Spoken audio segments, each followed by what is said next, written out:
তোমালোকৰ লগত আলোচনা কৰিম আমাৰ অসমীয়া পাঠ্যপুথিত সন্নিৱিষ্ট ভক্ত প্ৰহ্লাদ নামৰ পাঠটি। ভাৰতীয় ভক্তি সাহিত্যৰ ইতিহাসত প্ৰহ্লাদ হ'ল নিষ্ঠাৰ প্ৰতীক আৰু বিনয়ৰ প্ৰতিমূৰ্তি। চিৰন্তন সত্যৰ মূল্যবোধত সৰ্বদা বিশ্বাসী প্ৰহ্লাদে দেউতাকৰ শাৰীৰিক আৰু মানসিক সকলো নিৰ্যাতন মূৰ পাতি লৈছিল। পিতৃৰ কঠোৰ নিৰ্দেশ যুক্তিৰে খণ্ডন কৰি পৰম পুৰুষ ভগৱন্তৰ শ্ৰৱণ কীৰ্তন কৰিছিল। ভগৱানৰ অটল বিশ্বাসী প্ৰহ্লাদে দেউতাকৰ অন্যায় আদেশ নম্ৰভাৱে প্ৰত্যাখ্যান কৰিছিল। কাহিনীটোত আমি কেইটামান মুখ্য চৰিত্ৰ আৰু কেইটামান গৌণ চৰিত্ৰ দেখা পাওঁ। চৰিত্ৰকেইটা হৈছে মুখ্য চৰিত্ৰ হৰি, ত্ৰিজগতৰ ত্ৰাণকৰ্তা, ভক্তবৃন্দৰ উপাস্য দেৱতা; হিৰণ্যকশিপু, দৈত্যৰাজ হৰিৰ চিৰবৈৰী; প্ৰহ্লাদ, হিৰণ্যকশিপুৰ পুত্ৰ, ভগৱন্তৰ একান্ত ভক্ত; সন্দামৰ্ক, দৈত্যগুৰু; মহাৰাণী, হিৰণ্যকশিপুৰ পত্নী, দৈত্যৰাণী; আৰু গৌণ চৰিত্ৰত প্ৰহ্লাদৰ জ্যেষ্ঠ ভাতৃ ৰাক্ষস ক আৰু ৰাক্ষস খ। 5টা দৃশ্যৰে নাটিকাখনিৰ কাহিনীভাগ বৰ্ণিত হৈছে। প্ৰথম দৃশ্যতেই প্ৰহ্লাদৰ চৰিত্ৰটি সুন্দৰকৈ ফুটি উঠিছে। ৰাজমহলৰ সন্মুখৰ উদ্যানত খেলি থকা ৰাজহংস আৰু পদুম ফুলৰ নৈসৰ্গিক শোভা চাই আপোন পাহৰা হৈছে প্ৰহ্লাদ, য'ত নেকি জ্যেষ্ঠ ভাতৃৰ উপস্থিতিও অনুভৱ কৰা নাই প্ৰহ্লাদে। পৰম জনাৰ অকৃত্ৰিম সৃষ্টি চাই তন্ময় হৈ থকা প্ৰহ্লাদক জ্যেষ্ঠ ভাতৃয়ে ভগৱানৰ বিৰুদ্ধে বিভিন্ন কথাৰে তেওঁক পতিয়ন নিয়াবলৈ চেষ্টা কৰিছে। তেওঁ উল্লেখ কৰিছে, পিতৃপুৰুষক উপহাস কৰাৰ ধৃষ্টতা নাই যদিও পিতৃৰ পদাংক যদি শুদ্ধ নহয় তাক মুকলিকৈ ব্যক্ত কৰাৰ সাহস ভগৱানে তেওঁক দিছে। এই বুলি প্ৰহ্লাদে ভাতৃক অৱগত কৰিছে। দ্বিতীয় দৃশ্যত হিৰণ্যকশিপু আৰু মহাৰাণীৰ মাজত কিছু কথা আলোচনা কৰি থকা দেখা গৈছে। হিৰণ্যকশিপুৰে ক্ৰোধান্বিত চাৱনিৰে ৰাণীক দোষাৰোপ কৰিবলৈ চেষ্টা কৰিছে। তাতে জ্যেষ্ঠ ভাতৃৰ উপস্থিতিয়ে পৰিৱেশটো আৰু বেছি কৌতূহলী কৰি তুলিছে। পুত্ৰস্নেহত আবদ্ধ মহাৰাণীয়ে আক্ষেপেৰে পুত্ৰক কোনে সুমতি দিব বুলি উল্লেখ কৰিছে। ভাতৃহন্তাৰ কথা দোহৰাই দি হিৰণ্যকশিপুৱে ভগৱান বিষ্ণু চিৰবৈৰী বুলি অভিহিত কৰিছে।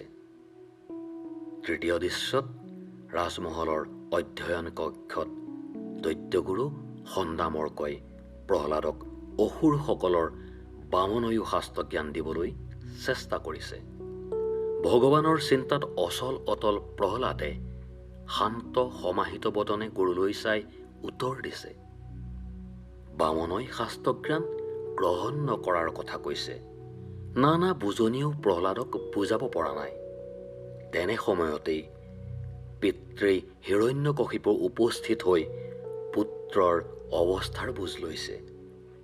কোনো উপায়ে সন্দামৰ্কই প্ৰহ্লাদক হৰিভক্তিৰ পৰা বিচলিত কৰিব নোৱাৰাৰ কথা কোৱাৰ লগে লগে হিৰণ্যকশিপুৱে এনে ভাৱ ত্যাগ নকৰিলে কঠোৰ শাস্তিৰ সন্মুখীন হ'ব লাগিব বুলি প্ৰহ্লাদক সকীয়াই দিছে। কাহানিও পিতৃক অৱজ্ঞা নকৰা প্ৰহ্লাদে পিতৃৰ এনে অবাঞ্ছিত আচৰণৰ বাবে ভগৱানক ক্ষমা কৰি দিবলৈ কাতৰে প্ৰাৰ্থনা কৰিছে। প্ৰহ্লাদ চৰিত্ৰটিৰ পৰা আমি ভগৱানৰ প্ৰতি থকা গভীৰ বিশ্বাসৰ উমান পাওঁ। চতুৰ্থ দৃশ্যত কেইবাটাও চৰিত্ৰৰ সমাৱেশ ঘটিছে। হিৰণ্যকশিপু, সন্দামৰ্ক, মহাৰাণী, সন্তৰিদ্বয় আৰু প্ৰহ্লাদ। সন্দামৰ্কই কোনোমতে প্ৰহ্লাদক পতিয়ন নিয়াব নোৱাৰাত হিৰণ্যকশিপুৱে মহাৰাণীক মাতৃস্নেহৰ মমতা ত্যাগ কৰি কঠোৰ হ'বলৈ নিৰ্দেশ দিছে। মহাৰাণীয়েও বিভিন্ন উপমাৰে বুজনি দিবলৈ চেষ্টা কৰিছে, যদিও বিফল হ'ব লগা হৈছে। ক্ৰোধাগ্নিত হৈ হিৰণ্যকশিপুৱে চন্তৰীক মতাই শাস্তি দিবলৈ উদ্যত হৈছে নিজ পুত্ৰ প্ৰহ্লাদক। ইয়াত প্ৰহ্লাদেও শাস্তিৰ সন্মুখীন হ'বলৈ প্ৰস্তুত থকাৰ কথা সাহসেৰে উল্লেখ কৰিছে। পঞ্চম দৃশ্যত অস্তমিত সূৰ্যৰ শেষ ৰশ্মিয়ে অভ্যাগতৰ আদৰণি চৰা আলোকিত কৰিছে। এটা কোঠাৰ এচুকত প্ৰহ্লাদক উদ্বেগবিহীনভাৱে বহি থকা পৰিলক্ষিত হৈছে। বাৰে বাৰে মৃত্যুৰ গৰাহৰ পৰা বাচি অহা প্ৰহ্লাদে হৰিৰ মহাত্মৰ কথাকে প্ৰতিপন্ন কৰিছে। শেষ মুহূৰ্তত হিৰণ্যকশিপুৱে বিষ্ণুৰ লগত সমূহ সমৰত লিপ্ত হোৱাৰ কথা উল্লেখ কৰিছে। এনে বাক্যবান শুনি প্ৰহ্লাদে তেনে নকৰিবলৈ পিতৃক অনুৰোধ কৰাৰ স্বত্তেও তেওঁ ভগৱান ক'ত আছে বুলি প্ৰশ্ন কৰিছে। তেওঁৰ ভগৱান সকলোতেই বিৰাজমান। এতিয়াও তেওঁ স্ফটিক স্তম্ভৰ মাজতে আছে আৰু দিব্য দৃষ্টিৰে চালেই তেওঁক দেখা পাব বুলি কোৱাৰ লগে লগে প্ৰচণ্ড শক্তিৰে স্ফটিক স্তম্ভটোক কোব মাৰি তেওঁৰ শক্তি প্ৰতিপন্ন কৰিব বিচাৰিছে। ইয়াৰ পাছতো ক্ষান্ত নাথাকি হিৰণ্যকশিপুৱে সমস্ত শক্তিৰে খুটাটোত কোৰ মৰাত চূৰ্ণীকৃত স্তম্ভৰ মাজৰ পৰা ওলাই আহিল আধা মানুহ আধা সিংহৰূপী নৰসিংহ, যি বিষ্ণুৰ অন্য এক ৰূপ। সাধাৰণ পতংগৰ দৰে উৰুৰ ওপৰত নখেৰে বিদাৰি বধ কৰিলে অহংকাৰী হিৰণ্যকশিপুক। হৰিৰ বিৰুদ্ধাচৰণৰ এয়া এক অনিবাৰ্য পৰিণতি। প্ৰহ্লাদে পিতৃৰ সকলো দোষ ক্ষমা বিচাৰি ভগৱানক কাকুতি কৰিছে।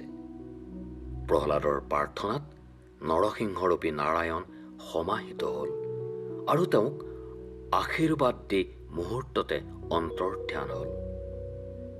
নৰসিংহৰূপী বিষ্ণুৱে দিন আৰু ৰাতিৰ সন্ধিক্ষণত নখেৰে বিদাৰি হিৰণ্যকশিপুক বধ কৰা কাৰ্যই বিষ্ণুৰ মাহাত্ম্য প্ৰকাশ কৰিলে। মৰমৰ ছাত্ৰ ছাত্ৰীসকল, তোমালোকে পাঠটো পঢ়ি বুজি তোমালোকৰ ভাষাৰে কাহিনীটো পুনৰ লিখিবলৈ চেষ্টা কৰিবাচোন। আজিলৈ আমাৰ পাঠ ইমানতে সামৰণি মাৰিছোঁ। তোমালোকলৈ ধন্যবাদ।